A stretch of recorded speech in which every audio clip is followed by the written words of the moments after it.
I ultimately speak of interest. As curtains fall on the 4th East African Legislative Assembly in Arusha, member states are rushing against time to ensure they elect their representatives. This 13th Parliament is required to urgently conclude this process for the East African Legislative Assembly to commence transacting its business and to avoid the scenario that we witnessed in the last elections of members of the Assembly in 2017. It is a matter that dominated the afternoon session of the 13th Parliament, where 7 members of the Joint Committee mandated to vet those interested in the EALA positions were approved. The Joint Committee shall report to the House within the timelines stipulated in the East African Legislative Assembly elections, election of members of the Assembly Rules 2017.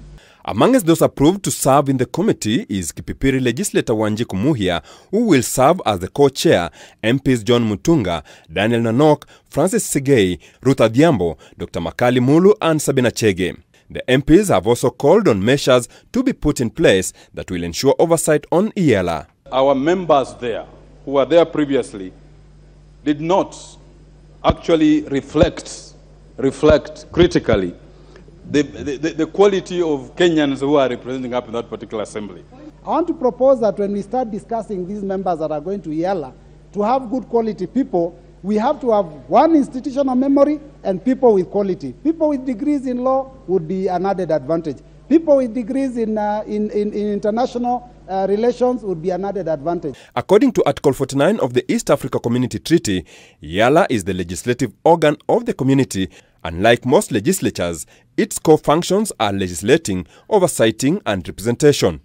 The Assembly shall liaise with the National Assemblies of party states on matters relating to the community, debate and approve the budget of the community, consider annual reports on the activities of the community, annual audit reports of the Audit Commission, and any other reports referred to it by the Council, discuss all matters pertaining to the community, and make recommendations to the Council as it may deem necessary for the implementation of the treaty, among other things.